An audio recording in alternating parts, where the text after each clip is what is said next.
To be factual, ever since the season started, I've never found it hard to really rate the players of Arsenal. That shows you how bad the entire team of Arsenal looked. No Arsenal player showed up today, and I've seen people coming out and criticizing Jorginho, and I asked them. The reason was why Thomas Partey was taken off because he was having a very bad game. I've seen stats showing that he made close to 66 passes and 64 are really accurate, but were they penetrative? Were they through the central axis? The reason as to why a midfielder is called a central attacking midfielder or a central defensive midfielder, every time you approach the final third of the enemy, you shouldn't go wide.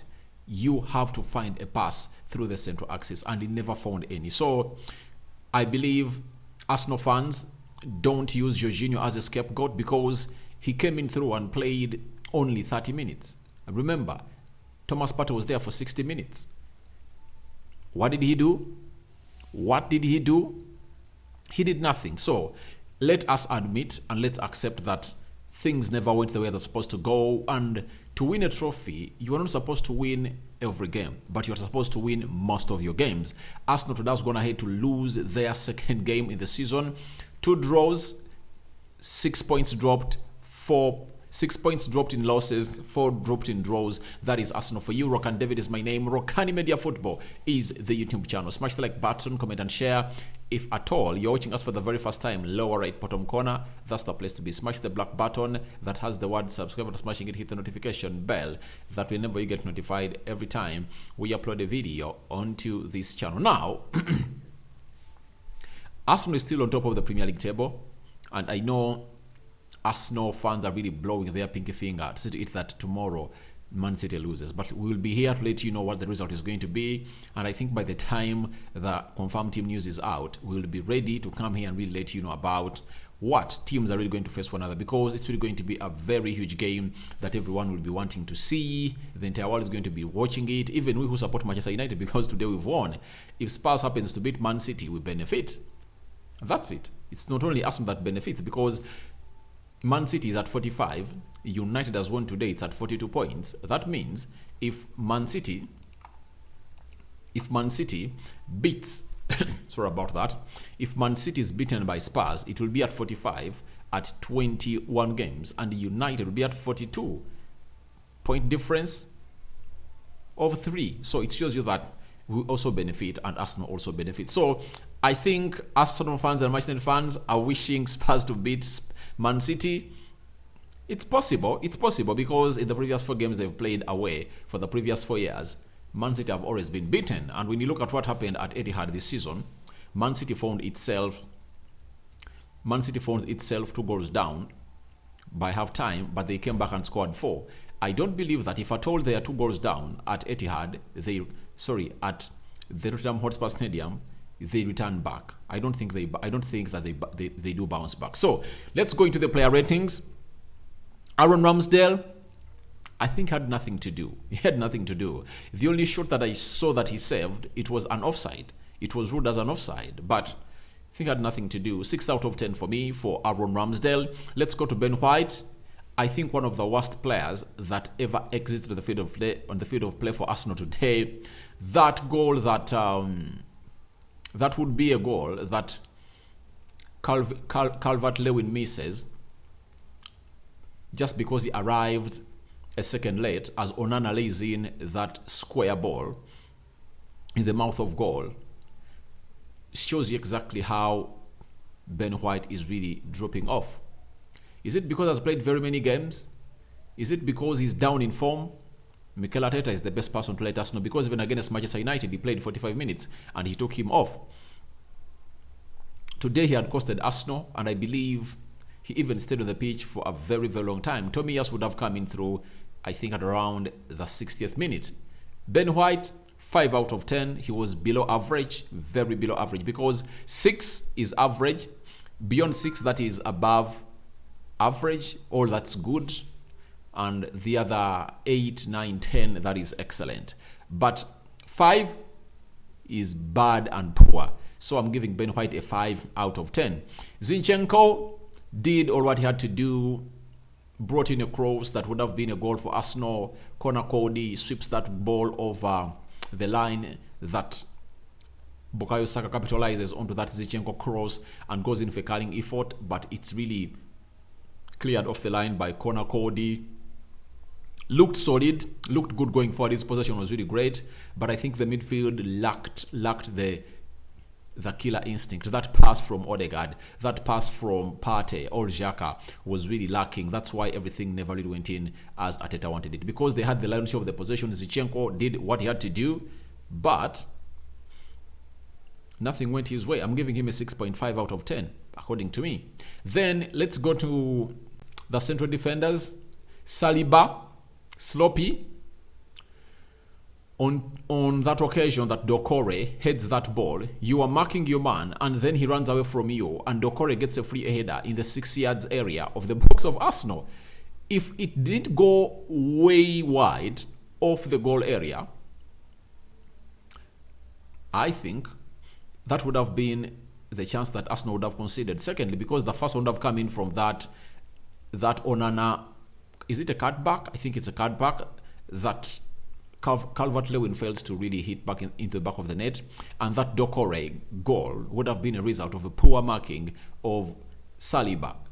So I'm giving Saliba a 6 out of 10.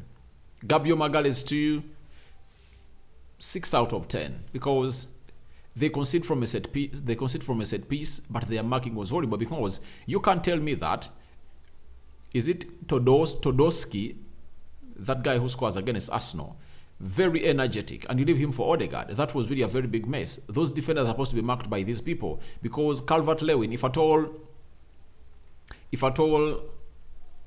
Magalhaes takes out Calvert-Lewin, then Saka or Xhaka was supposed to be marking Todosky, the guy who scores against Arsenal. But I think he overpowered Odegaard and went in for header onto the near post, and it was 1-0 for Everton, and Arsenal never pulled one back. So I'm giving him a 6 out of 10.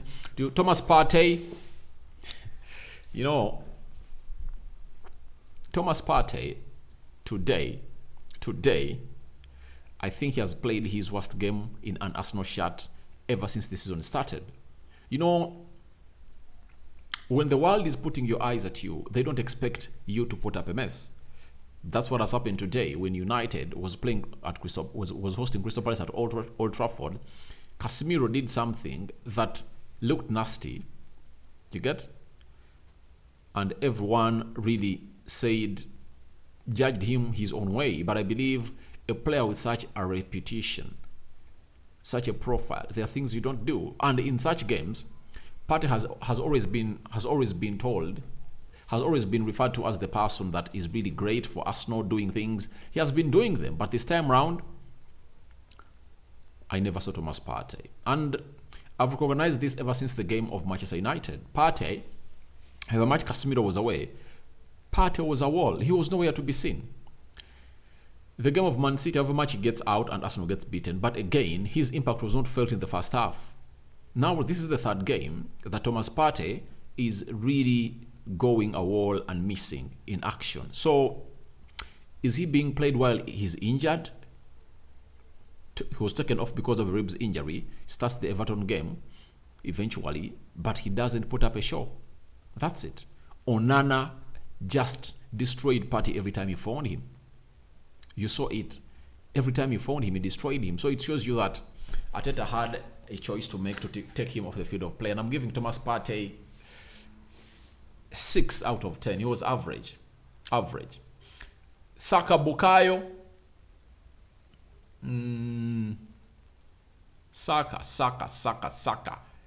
I think Saka should know that sometimes you need to go in for a quick pass. You get? But every time he gets hold of the ball, he wants to take off players and take them on, chop back, chop ins.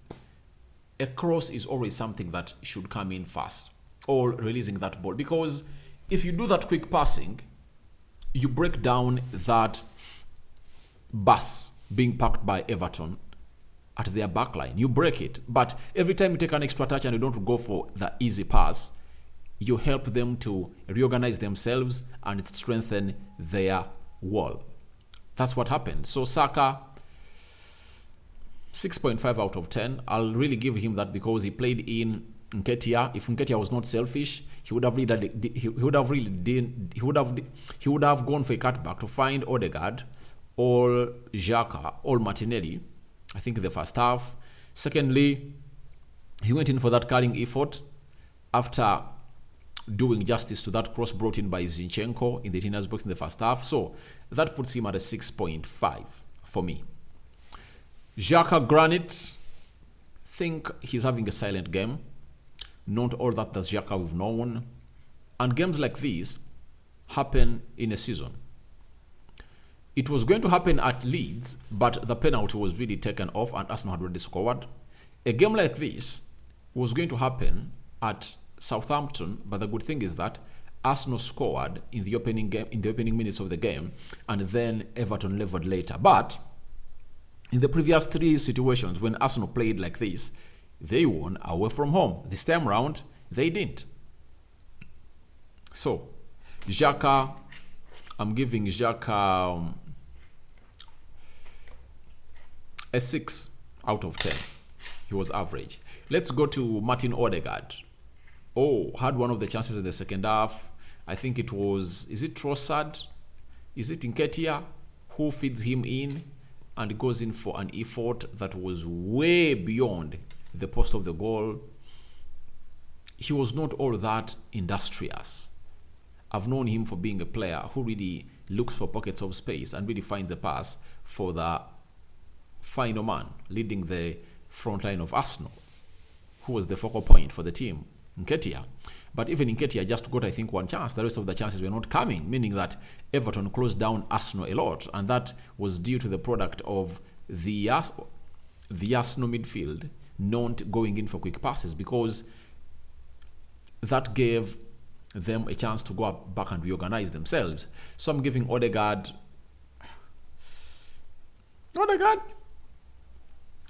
6 out of 10. Martinelli was worse today. And this is not how you play when they've just given you a contract of £180,000. Martinelli, come on. This is how don't you play after renewing your contract and almost tripling the salary that you've been earning at Arsenal, or even quadrupling it. You need to go ahead and really do much better and do justice to yourself. But today, Martinelli, very selfish. I think he only made one run through the central axis, and those are the runs I want to see Martinelli making. I see no reason as to why Martinelli finds himself playing a lot into the wide areas, yet he's really a very talented player. And this is where you miss Gabriel Jesus, because when Jesus is available, there is the way he makes Martinelli part of the game by him taking over the wide area, and Martinelli plays in the half spaces. You get? In a game like this, you miss Jesus, because Jesus would have really made it sure that at least he puts up a fight against Connor Cody and Tokoski. But I never saw any fight. You get? I never saw these defenders of Everton exposed at any point, because they lacked an energetic and industrious and creative player today. They lacked a player to lift himself up. You get? If it was at Emirates, they would have won it because the crowd have cheered them. But they're at Everton, and the crowd was really yearning to get this win, because after getting this win, they're out of the relegation zone. That's it. I think they're now 17th. That means the manager is really going ahead to do a very good job of Everton. That is Sean Dyche coming in through and winning his first game. Martinelli, 5.5 out of 10. That's what I'm giving him, because he had nothing to do on that game of football. Even that Trossard that came in through, you saw him, at least for him, registering a shot on target and trying to be some threat to the backline of Everton. Let's go to Eddie Nketiah. You know, he was in what we call a backyard shift. No chances created. The only ball he got, he was selfish, but he really went in for near post, and it really went wide of the goal. But I believe he also lacks these attributes.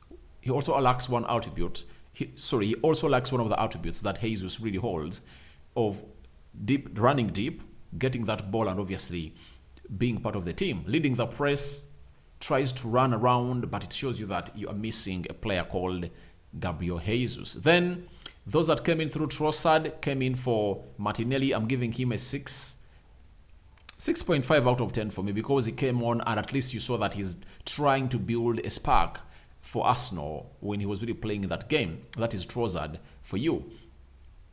6.5 out of 10. The other one was Jorginho. Came on through. I think in a game like that, for Jorginho to come in through and play like that, he deserves a 6 out of 10, because what did he do wrong? Putting close to 5 passes. 5 passes out of the 26 passes he made, 5 were really sloppy and they were blind, but 21 passes were really accurate. And remember, he's playing into this team for the very first time. So I'm giving him a 6 out of 10. Tomiyasu, 6 out of 10 for me. And guys, today I'm not going to give you the man of the match, because I see no player that deserves to be the man of the match. But you can also help me out for today. Go into the comment section, tell me what your thoughts are. Who was your man of the match? Today, tell me who your man of the match was. I'm not giving a man of the match. Arteta, 6 out of 10. That's it. Thank you guys for watching in through. Your reactions to my player ratings are welcome in the comment section below. You can also rate each and every player that played or took part in the game of Arsenal versus Everton on the scale of 10. I sign out for now. Good night. I cover you all in the precious blood of Jesus Christ. Arsenal is going to be back in action next weekend when they are playing Brentford at Emirates. Another time to go ahead and really gate themselves another win, because looks like they need to get off the pressure of losing games. Remember, they've lost 2 games consecutively, 1 in the Premier League, 1 in the FA Cup. FA Cup, they lost to City by 1-0 last Friday. Today, Saturday, having rested for all those days, close to 6-7 days, they've lost to Everton by 1-0. Guys, good night. I'm out. Think see you tomorrow.